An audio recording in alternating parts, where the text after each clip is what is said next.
live show at Quaker Village Barber and Style. Boy, do we have a show for you. I kind of feel like today is like a Talk to Me Tuesday, a Wisdom Wednesday, a Thriving Thursday, and a Fun Friday, all wrapped up into one. So I'd like to introduce you first to Kirsten.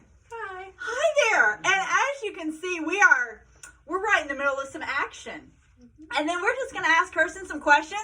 And every once in a while, Daniel might pop in. Daniel owns the place. Daniel, thank you so much for letting us film today. I can't wait to hear the story that you two have to share with us. Because I have found two more people, I should say, who are living in their thrive. You guys love what you do, right? Absolutely. Yes. Okay, you didn't act very excited right there. Every day. Yeah, they really do. They really do love what they do. Oh, you know what? On the Jungle Gym live show, I didn't even bring any tea for us to have. We usually have what's called RV tea time. And it's a moment of gratitude where we think about something from our last 24 hours that we are grateful for. Now, here's the catch. You can't say anything you've ever said before. Uh-oh, I'll go first so you can think. So think about something. You guys type it in the comment section for us. What is one thing you are grateful for? Something from the last 24 hours and something you've never said before. I personally am so grateful that I got to hear from a friend who I have not heard from in years. Now, we weren't like estranged or anything like that. There was nothing wrong. But have you ever had that person just like randomly come back into your life? Like you didn't really know you missed them until they came back and you're like, yeah, we used to really connect. Okay, that totally happened to me. So I am so grateful for friendships that God gives us that sometimes go away, but then in his perfect timing, come back. Okay, what about you guys? What's something from the last 24 hours? I say in the last 24 hours, Yeah. it's got to be spending time talking to my dad about personal stuff. Ooh, he went all deep on us. That is Yeah. so good. Yeah. You and your dad having like the heart to heart. Yeah, some grunting. Come on, man. We are in a barber shop, so I guess we can like. I'm really feeling quite blessed right now because usually women aren't in these chairs. Like this is pretty cool. Yeah. To be in a barber shop and getting your hair did. Yes. All right, what about you, Kirsten? What is one thing that you're grateful for? I am grateful for messes. Messes. Yes. Ooh, she getting all spiritually deep on us too. Why are you grateful for messes? Like my hair right now. Because the beauty and transformation. Yes. You know? There's beauty in transformation, so we praise God for the messes. Yes. You're like my Sunday school teacher right now. Oh, you're welcome. I think we might need to make a quote out of that. Can you guys somehow work in a Jungle Gym quote for me? We will totally post it tonight. Something about transformation and gotta work through your mess, but isn't that so true? Well, thank you, Kirsten. Thank you for sharing that. Welcome. All right, today we've got a little trim going on. We're gonna have a little trim. And I do look like I'm wearing either a muumuu or a hospital gown. I like it though. This is a good look for me. So we are here to ask Kirsten some questions. She's living in her thrive, loving what she's doing. Kirsten, what are some things that you wish, by the way, I really like it cut like straight across. I don't like the V. Any other women out there that long-haired women, you don't like the V, you like, do you know what I'm talking about? Yes. Okay, good. Okay, straight across. This is hilarious, by the way. Okay, and I'm going to try not to move a lot as we do this interview. But, that'll be impossible. Kirsten, tell us, what are some things that you wish your clients knew about what you do professionally? Like, if they would just do these things, it would make your life so much easier. I get asked a lot, did you have to go to school for this or did you just train? And I'm like, no, like I legit went to college for this. We Yes. are educated individuals, even though we like to play and have fun and joke. That's just the creative side to us. Well, the artsy side. Yeah. Yes. But we do go to school for this. You have to obtain a license. You That's have to true. pass 2 tests, a written test, which is computerized nowadays, Okay. and a practical exam where we do different things to a mannequin, Yeah. and they grade us on it. Okay. So, I mean, we go for 1,500 to 2,000 hours, depending on what state you're in, Oh my goodness. That's how many hours you have to put in before you can get the license? before you can take the test to get your license. Oh my. Now, Daniel, was it the same for you with Barber School? Did you tell me that you went to actual Barber School? Yes, yeah, it's the same exact thing. For me, it was 1,528 hours, so like a full solid year, Whoa. full solid, full time. Mm-hmm. Yeah. That is, yeah, that's a full time. I mean, literally, that's like going to university. Yeah. Okay, now, Daniel told me something I had never heard before. I've never gotten to talk to someone who is an actual barber. This is so cool. You said that you used to come to work literally in a bow tie and a suit? Yes. Okay, why would you do that? That that sounds miserable. Well, in barber school, it was basically like a discipline thing, and so they distilled that into us. You know, wake up earlier, Wow. dress up earlier, get to school on time, Look professional. and then yeah, exactly. And Yes. so I thought the same exact thing whenever I came in here, Uh-huh. and you know, my third day, somebody asked me if I was the owner. Ooh, So that had to make you feel good. Yeah, well, I was like, no, but No, yeah, but yeah. no, but yeah, no. But yeah, so it was, yeah, I couldn't do that for very long Yeah. at all. But yeah, it makes you feel different when you dress up. absolutely. And now you do own a barber shop. Yes. So it was almost like you were dressing for your future. Mm-hmm. That actually has a really good lesson in it. Mm-hmm. If you want to be it, go ahead and dress the part for it. Yeah. Yeah. Yeah, you gotta prepare Yes. for yourself for the future. So this, yeah. That's good stuff. All right, what about for you, Kirsten? Did you dress up? What did they teach you where you went to school? Well, we wore smocks most of the time. Oh, yeah, So yeah. you couldn't really see what was underneath. Right. A little bit different atmosphere. Yes. Yes. And they mainly taught us very similar things, just to always customer service, number one, Uh-huh. and then just pay attention to your client and what they want, and always Yeah. just be mindful, that everyone is a person. Like, we're Aw, all humans. true. It's not And- just a head. Exactly, like, Like a I mannequin. can go get Bradley back there and Uh-huh. bring him out here. He's just a head. It's just a head. He's just a head. And Yeah. But we're actually dealing with real people, so it's more than just a haircut. Real people with real personalities who have real wants and real desires Mm-hmm. for what they want to look like when they walk out of here. Yeah. Yeah. Now, you shared something with me before about how you incorporate your spirituality into the people that sit right here in the chair. Yeah, because most people who come in for a haircut, like hairdressers, are underpaid therapists, okay? Let me tell you. Let me tell you, she said. I've had people unravel Woo! in my chair before, and Oh, the good, the bad, and the ugly. oh yeah, all And of a it. lot of ugly. And that's why they need me here, making people beautiful one head at a time. Right. Because if your hair is done, you feel better Yes. about yourself, Good point. and you just kind of have a little bit more confidence. And then, if something's going on, like, I'm a Christian, and Yeah. all of us here are, and like, we can lead them the right way. That's right.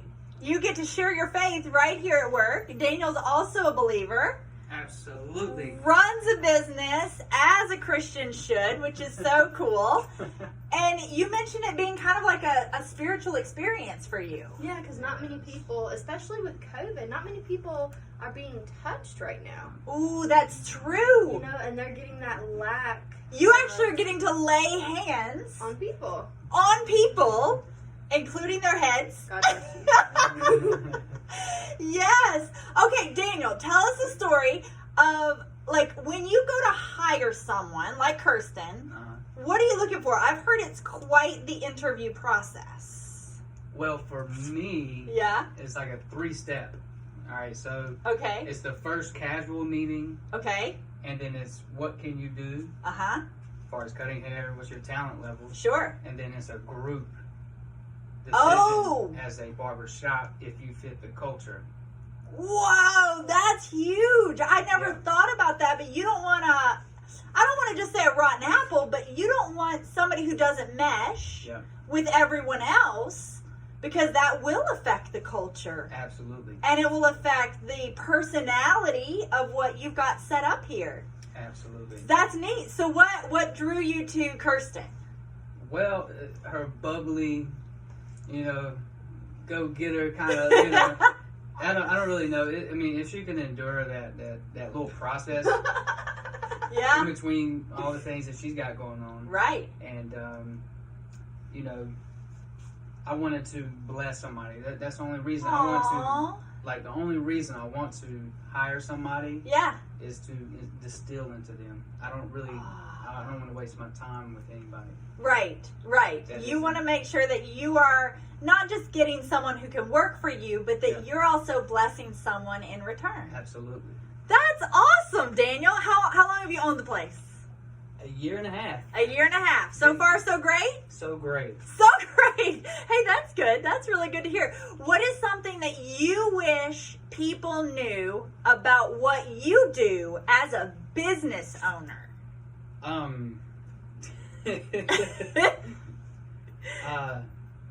The amount of time outside of work that I work. Isn't that true? Yeah. Yes. Just because the shop opens at what time? 7:30 a.m., And the doors close at 5:30 p.m. does not mean that you're a 7:30 to 5 p.m. kind of person. No. Unless you work here. Unless you work here. Everybody else is good. They go home. Then you wrap it up and go See home. you, Daniel. I go home and I do this. No, I am just joking. But yeah, it's There's a lot of Yeah. pressure to Yeah. owning something. Was it always your desire to own a barber shop? in the beginning, no. Okay. I guess it was about after I was presented the opportunity. Uh-huh. I'm going to present opportunities to other people. Oh, cool. So yeah. Yeah. So no, not all the time. I told myself I was going to own one by 25. Okay. But I mean, it did happen. Yeah. But But- that wasn't I was just going along with the flow and seeing how much I could learn in between there That's cool. to prepare myself for that moment. So All right. To prepare for owning one day. yes. All right. Well, cool. So you set a goal. You went after it. You had your eyes on that goal. Now, did you at any point stray to the right or the left, or did you always say, "This is what I want to do. This is what I'm going after. This is my thrive"? Of course, I had those moments where it's like, am I really supposed to be here? But, Yeah. But then I just kept coming, and then Yeah. Dave is a youth minister, and so he kind of guided my way through here. He kept Oh, cool. encouraging me, just To like pursue it. to pursue what I got going on. So it's I think that's huge. Now, Kirsten, now maybe you don't want to say this in front of your boss, but is your desire, he'll walk away for a minute. no. Is your desire one day to own your own place? No. No, okay. You like working under someone. Yes, because it fits my lifestyle better as a Sure. single mom. Yeah. Like the hours are perfect. Uh-huh. I'm able to give my son breakfast. I'm able to tuck him in at night every night. Oh. It's not just, and there's nothing wrong with those places. It's just, Sure. working in an individually owned place. It's a lot of work. It's much better and it's more fulfilling for me because I have more room. Like, I have my own service menu. Each of us do. We're able to offer our own services, schedule our own appointments. After COVID's over, we're going to be taking more walk-ins. But if people call, they can get an appointment normally. I'm building up my clientele, and, like, it's nice. You know, everyone who works here is very supportive of me starting my own business, especially because it's like sub-businesses within a business. It is owning your own business because you kind of have your own clientele. You own your own little section here, but yet you're still under Daniel, which is great because he has to take care of all the insurance and the overhead. He's responsible for the building. That's a good win-win. Yeah, and I'm consistently learning. Like, that's something that I want to grow with. There's so much experience in this barbershop. Yeah. Like, I literally, on my third interview here, I was praying in the car. I feel like my makeup was sweating off of me. I was like, oh my gosh, I shouldn't have done all this. And I was like, God, if this is meant for me, let me get it. If it's not, don't. And the atmosphere was just good, you know. We joke around with each other, but we also can be serious at the same time. We get our work done. We help each other when we need it, like learning different stuff. From where I went to cosmetology school and they went to barber school. There's a big difference. Yeah, and there's a lot to learn. So good point. I feel very blessed, and I learn something every single day that I'm here. I love that, and I love how you even said, God, if this isn't what I'm supposed to do, shut the door. Like, don't let me get the job. That's a hard prayer to pray. Oh, I know. Especially for a single mom. That takes a lot of faith to say, God, you know what's best. And if this isn't it, shut the door. But he opened the door. Yes. And now you're here working in this fantastic environment. And we talk a lot on the show about consistency and intentionality. How you guys are so intentional to show up in your thrive. Daniel, you wanted to own a business. Kirsten, you didn't want to, but you wanted to work underneath someone that did, who would give you freedom and flexibility. It's like the best of both worlds. Yes. So let me encourage you out there, no matter what you're feeling. Now, Daniel, I'm going to come to you for a minute. Am I correct in saying that you knew you wanted to own this business because you just couldn't stop thinking about it? Like, it just kept, owning a barbershop just kind of kept coming up in one way or another. Absolutely. Yeah. That's how it was with me. It wasn't, you had set out, you knew in your heart's desire it was to one day do it, but then it just got to the point where morning, noon, and night, you just kept thinking about it. Yeah. That's how I tell people, you know you found your thrive when you can't stop thinking about it. Whatever it is. Now, you going to school, it just kind of kept coming up, didn't it? Yes, it did. Going to beautician school, is that what we call it? Yes, it was cosmetology. Cosmetology school. I'm trying to help the people out there because I have so many people that say to me, Jen, I don't know what my thrive is. I don't know what I want to do with my life. I don't know. It's what keeps you up late at night. It's what stirs, in your heart. Like, when you're just sitting alone, like, let's say you're sitting alone outside, early morning, late at night, having your tea or coffee, whatever your preference is, and you're listening to the crickets and the birds, and this thought always comes to your mind. Like, that's where your heart is. That's what you need to do. And if you can make a living doing it, awesome. And I truly believe that if you have that heart's desire, God will provide for you. If you put it into his hands and say, look, you've given me this desire to do this. I'm going to trust you with all my heart. I'm going to commit it to you. Scripture says, commit to the Lord whatever you do, and your plans will succeed. You guys have clearly committed it to God, right? Yes. And even in the midst of COVID, you're thriving. You're working. You're making money. You're doing great. Am I correct?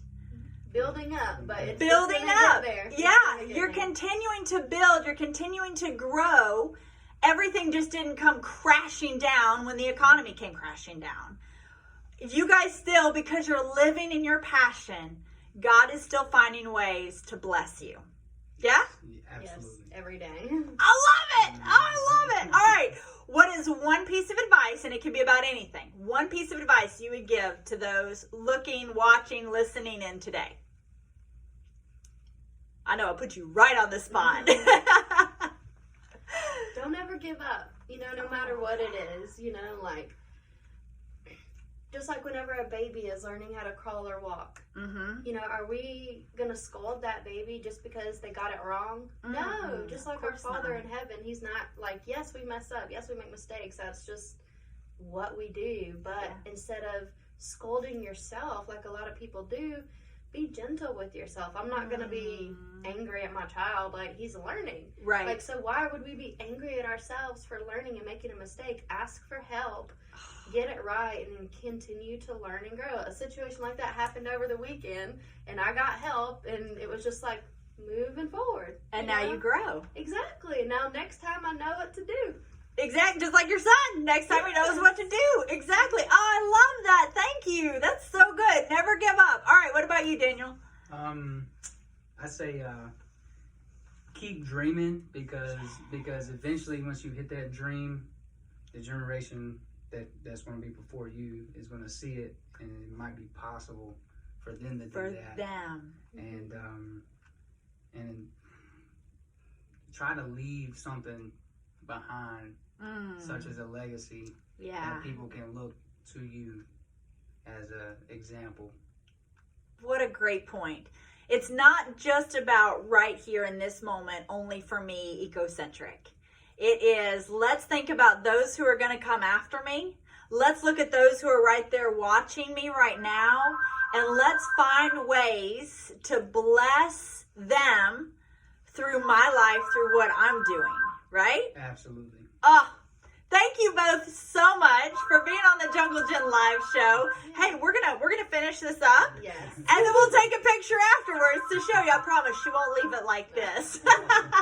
Well, bless you guys. Bless your business. We'll put all their information in the comments section below so that you guys can connect them. If you're in the Greensboro, North Carolina area, you can click on the links. You can come to them. You guys are open, right? Yes. Make an appointment first. Make an appointment. Phone keeps ringing. And we're waiting for your call next. We love you guys. Thank you so much for showing up today. We'll see you later. Bye.